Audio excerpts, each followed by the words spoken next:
JFD, just fair and direct.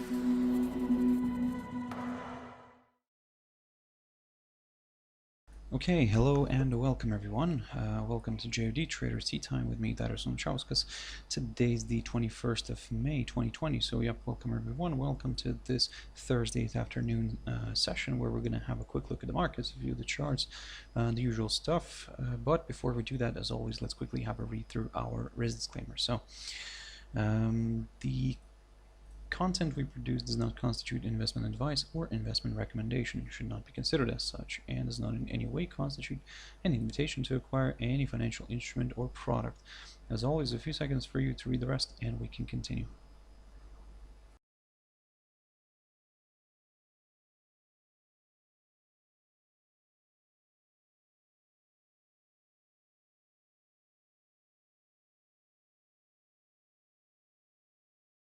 Okay, so now then, just before we jump into the charts, as always, quick mentioning of our JFD YouTube channel, to which you can always subscribe to in order not to miss any of our upcoming videos, and of course our JFD Bank website, and specifically our JFD research page, which we also update on a daily basis. So yep, feel free to visit us here on jfdbank.com and click on the research tab right there on the top, guys. So the situation here continues to be the same. I mean, we are above 5 million, so yep, unfortunately the numbers continue to grow. So hopefully this can slow down, but yep, the US is kind of leading the way in this table, and followed by Russia, which kind of recently surged, or I should say in the past week it surged and jumped into second place. So we'll continue monitoring the situation, but of course, in the leaderboard of the deaths, of course, the US, yes, is still taking the first place, but then UK is still stuck in the second place. So the US is in the first place, and the UK is in the second. So we'll continue monitoring this this table as well. Now then, jumping into a few indices here. Now, quick update here on German DAX. Now, to be honest, I'm not going to spend too much time on this one because it has not moved much. I mean, it still remains in this little territory. I talked about this one, and basically we still need to see a push above the 11,236 zone in order to aim for higher levels. That's for now. Like I said, that's the same idea. And I've looked at this this morning, and to be honest, I kept looking at this one throughout this whole week. So yep, not much to be honest to add here until kind of we see a clear break through the upper side of this little range here. If it decides not to travel through the upper side here, then of course we'll keep an eye on the lower side here, on the lower side of the range, which is around the 10,280 zone, because we need to see a nice good daily close below this area in order to start looking at some lower levels. Dow Jones Industrial Average here. Now with this one it's in a similar situation basically, because we're also stuck below the April high, and we're waiting for this one to push above this April high, which is around the 24,765 mark. And if we do get a nice push above this, this could also place the price above the 100 EMA here on the daily chart. So that's why for now, guys, keep your eyes on this one, but yeah, be very careful. Looking at the cash index and where it is right now, it is currently bouncing around 24,520 mark, so just slightly below yesterday's close. So we'll keep a careful eye on this one, guys. So yep, and if we do get a nice push above this barrier here, then yeah, we'll aim for higher levels. For now, we cannot really talk about anything here, and as you can see, the downside scenario here is from around the 22,942 zone. So yep, keep your eyes on this one. Gold. Now this one is a little bit more interesting. Now you can see that gold failed to move, or should I say failed to stay above this 1748 zone, which is the highest point of April.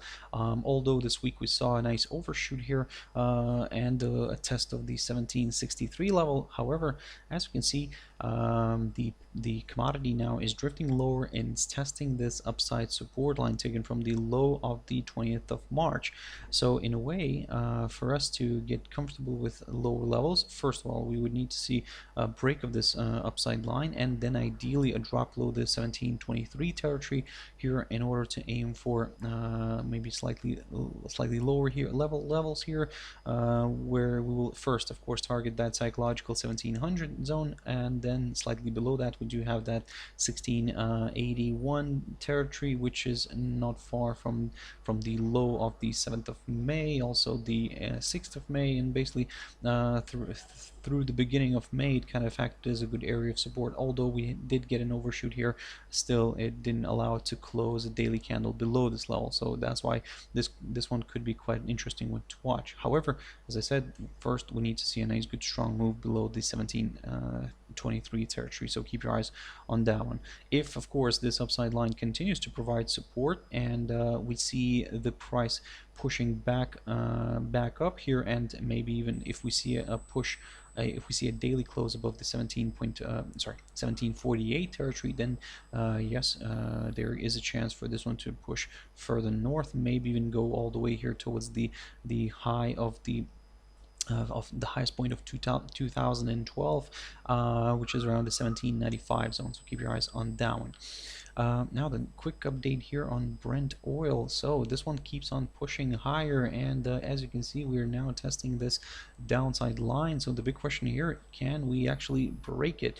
And the most important thing is, of course, can we actually close a day above this downside line? If we can see a daily close, a daily candle closing, daily candle and ending above this downside line, then well, kind of there is a chance for the bulls to push this one further north. However, as I've mentioned before, ideally we would prefer to see a nice good daily close above the 39.60 level, which, as you can see, is the high of the 11th of March, and also coincides with the 100-day EMA here. So that's why for now, guys, yes, a good sign is the fact that it continues to push higher. It's testing this downside line now. This downside line is, by the way, taken from the high of the 8th of January, and if we do get a break of this, then this is where it could become a little bit more exciting for the bulls. However, if we see a daily candle still closing below this downside line, well, we'll be very careful and cautious. In order to aim for slightly lower levels here, we would like to see a drop back below the 32.21 zone here, and then aim for further declines. However, for now we are leaning a little bit more to the upside. Ethereum.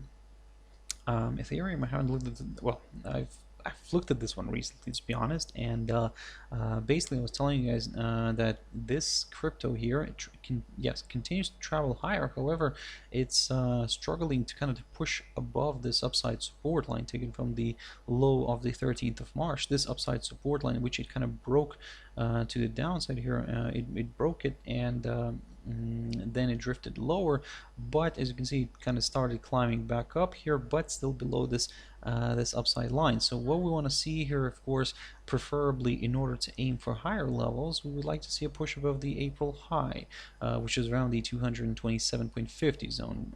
But if in a way, if it continues to kind of balance here below this upside line and below this barrier, the 227.50 zone, then well, I mean, maybe not everything is still well in the bull block.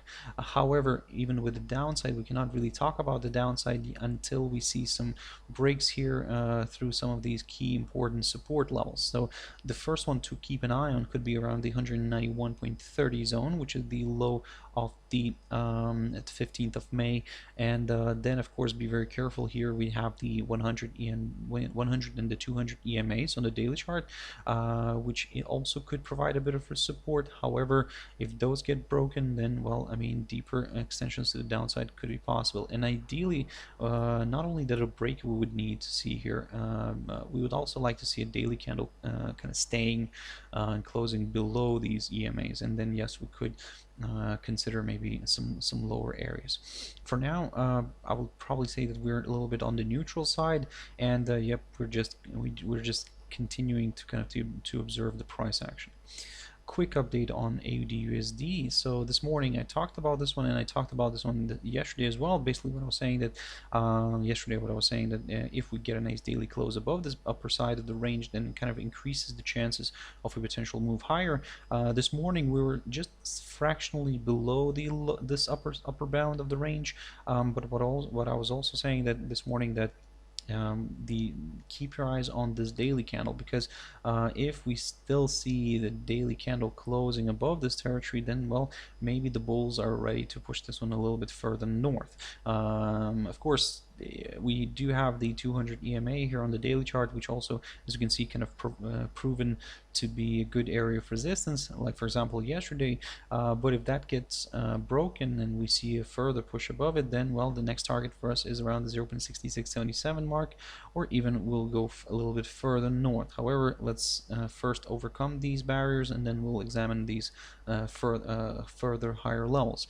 And again, all this kind of what I've just mentioned is in the scenario if we get a daily candle, this daily candle kind of closing above this upper side of this previous range. So keep your eyes on that one. If by any chance this drifts back down and stays below this upper bound of the range, then well, I mean, we could maybe see a move lower here towards the lower side of this range. So yep, for now guys, that's the kind of game plan.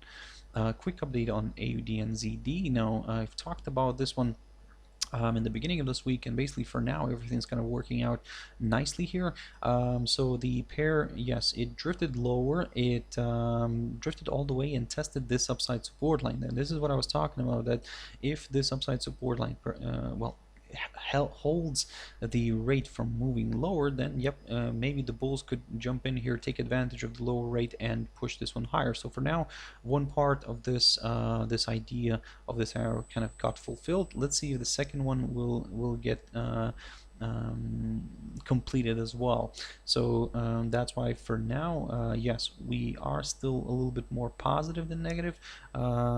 We would like to see a push back above the 1.0757 territory here, and in order to kind of get a little bit more excited about higher levels, and then yep, we could aim for the highest point, the highest point of November 2019, and then we will take it from there, which, and that level, by the way, is near the 1.0865 zone.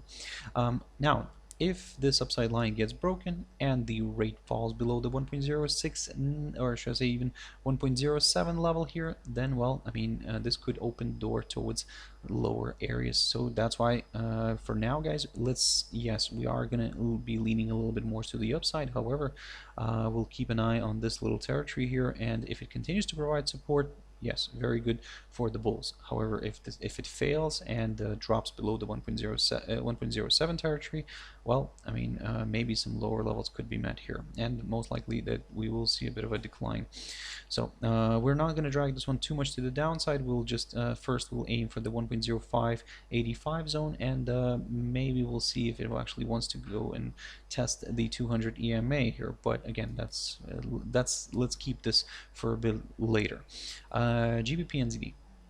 So this one, I talked about this pair this morning, and I was telling you guys that in a way this pair might reverse, might climb back here a little bit higher, and it may test the 200-day EMA, and as you can see, it came very, very close, just fell shy of a few pips kind of from reaching that and drifted back down. So basically this scenario kind of is working out okay for now, and for those who are more on the cautious side, you could just wait for a drop below this territory here, the 1.9898 zone, which is the lowest side of the lowest point of March this year.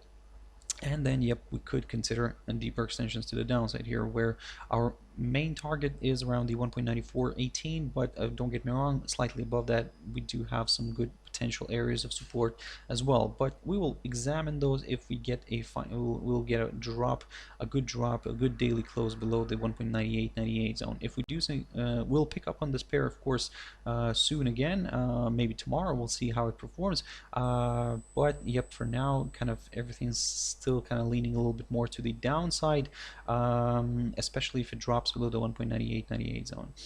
With the upside, we'll well, we'll probably wait for a push back above the high of last week, which is around the 2.0476 zone, and then we could aim for higher levels here, guys. But again, we'll still be very careful, of course.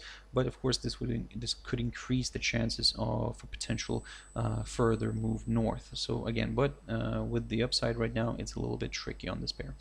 Now then, US dollar against the CHF. Now the Swiss franc, and we got some data earlier on from the U.S. So Philadelphia Fed Manufacturing Index came out worse than the forecast, still slightly better than the previous number, but yep, it managed to kind of it didn't really kind of beat the, or should I say, didn't come out better than the forecast. So, however, here where we're seeing a bit of a bit of an abandoning of these the safe havens like the Swiss franc and the Japanese yen.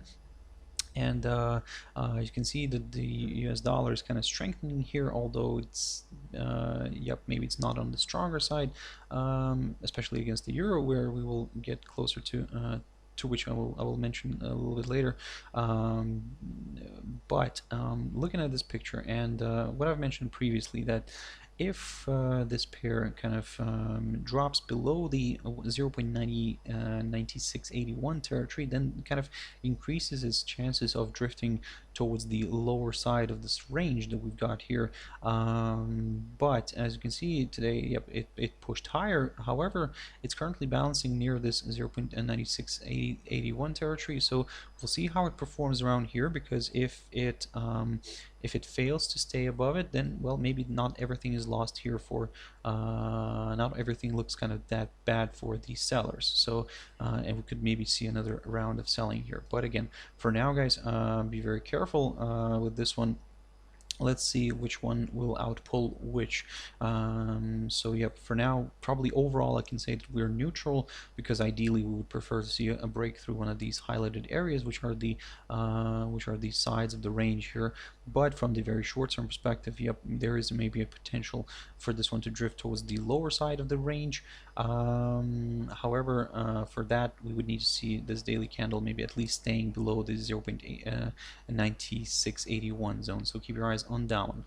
EURCHF, very quickly on this. This one's popping higher. I talked about this pair this morning, and basically I was telling you guys to keep a close eye on the 1.0611, because if that level gets broken, then the next potential target for us is, of course, near these highs, the highs of this week, which are so the high of this week, for example, is around the 1.0662 territory. You can see that the pair did have an attempt to push higher. However, it's currently kind of failing near this, failing to kind of to go all the way there, and it's now currently trading at around near the 100 EMA here on the daily chart. So yes, we are leaning a little bit more to the upside. However, of course, this move higher could still be seen as part of a correction, because don't get me wrong, we are still below this downside line taken from the high of the 23rd of April 2019. So keep your eyes on that one, guys. Yes, for now we're leaning a little bit more to the upside, but this could be short-lived. And finally, euro dollar. So this one is continues to flirt with the upper bound here of this, if its range, and at one point it kind of moved nicely above it. However, as you can see now, looking at this daily chart, we can see that the daily candle is kind of back below the upper bound. So we'll continue monitoring this today. Of course, we have the whole kind of US session to go through still, but if we eventually manage to kind of stay and we manage to keep the daily candle above this 1.0990 level, then, well, it increases the chances of a potential move kind of higher. So of course we do have these obstacles here, like the 200-day EMA and the 1.1039 level, but yeah, we could be a little bit more positive if we see a nice daily candle here staying above this barrier. But if it remains within the range here and remains below the upper side of the range, then, well, I mean, we'll stay neutral for now, let's say. Well, and because it could still have a chance to kind of drift back down. So that's why, guys, for now it's all about this range, so keep your eyes on that one. So I hope you found it useful, guys. Thank you very much for watching and listening. If you want to join me tomorrow morning, as always, in my Traders Espresso, 6 o'clock GMT time. But for now, guys, I hope you have a beautiful evening, and I'll see you later. Thank you very much, and bye-bye.